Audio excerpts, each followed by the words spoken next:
Brought to you by...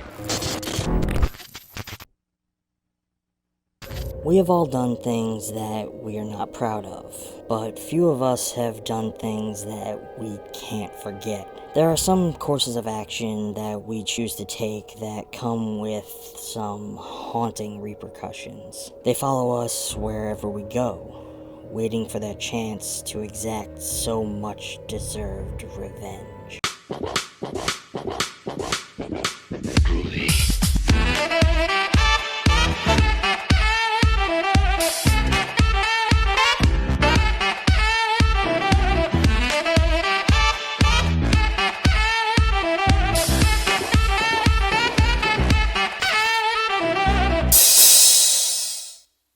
Happy 4th of July, friends, and welcome back to ETF. Today, I say we take a trip back down to Southport. I know, that place carries a dark history for us, but come on, we can soak up the holiday festivities, enjoy the fresh sea air, maybe catch the Croaker Queen pageant, and find ourselves at the mercy of ominous messages that warn, I know what you did last summer. Adapted from Lewis Duncan's novel, Kevin Williamson recrafts the tale of 4 teens involved in a hit-and-run incident. High school senior Julie is driving with friends when their car hits a fisherman. Assuming he's dead, they throw him in the water. Later they panic after an ominous note arrives, simply saying, I know what you did last summer.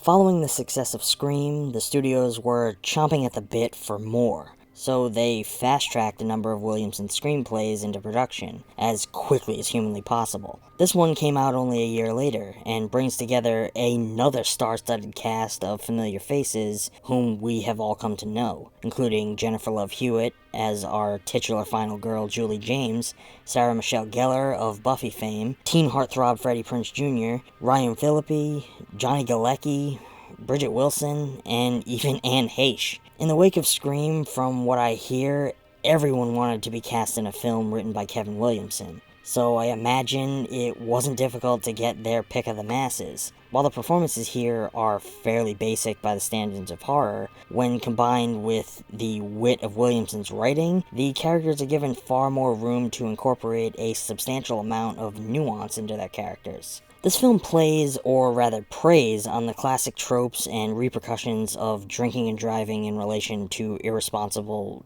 adolescence, while also carrying with it all the earmarks of your standard slasher film. This is not one that focuses heavy on gore factor. In fact, there isn't even much blood to speak of. Instead, we are treated to the vengeful game of a madman and a slicker, playing up that old Hookman legend, who relishes in the slow torment of his victims by constantly reminding them in fiendish ways that he is out there and that they are living on borrowed time. Like all great slasher flicks, this one presents us with a mystery element, a whodunit narrative structure, and as Williamson usually does, he focuses here more on that element than providing us with a bloody Friday the 13th style romp, making for a more engaging plot that draws us deeper into the suspense of it all. The film itself carries a very similar look and tone to what you would expect to find in a Scream film, almost as if it could take place in that same universe,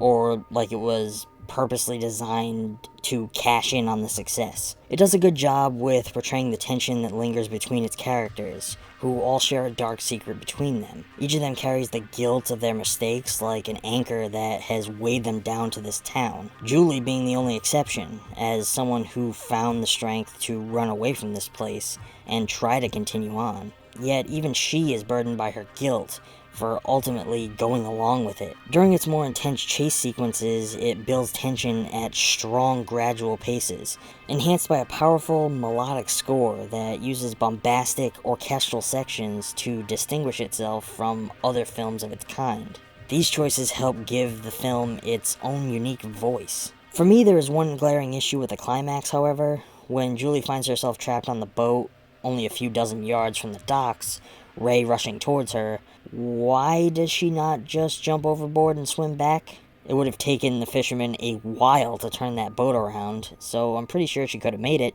The only reason I could come up with was that she couldn't because the plot said so. Though this can be forgiven in my book, as the film shifts towards an ending that left me completely satisfied, while also handing the studio the perfect title for their inevitable sequel. While they don't stand out by today's standards, films like these were a breath of fresh air for the slasher genre, and opened the doors back up to an area of film that was on a steady decline. I'm giving I Know What You Did Last Summer an A-.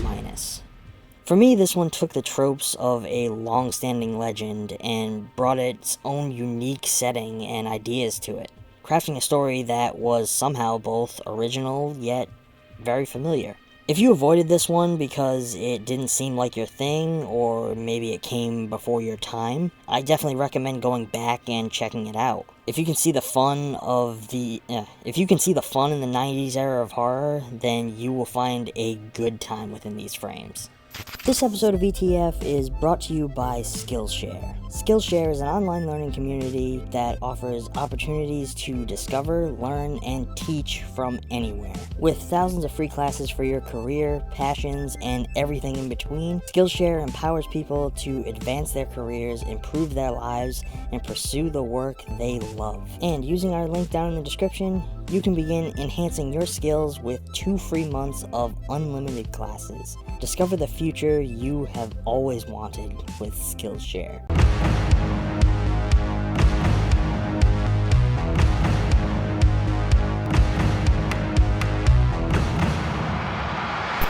But that's all for today, friends. If you are enjoying the content so far and want to help us keep bringing new types of videos for you to enjoy, please consider supporting ETF on Patreon, where every pledge goes right back into the channel to help us with upgrading equipment, maintaining our software, and checking out new flicks to discuss here. If you want to see more videos like these, feel free to let us know down below, or give this video a thumbs up. Don't forget to subscribe, and I will catch you all next time. Thanks for watching.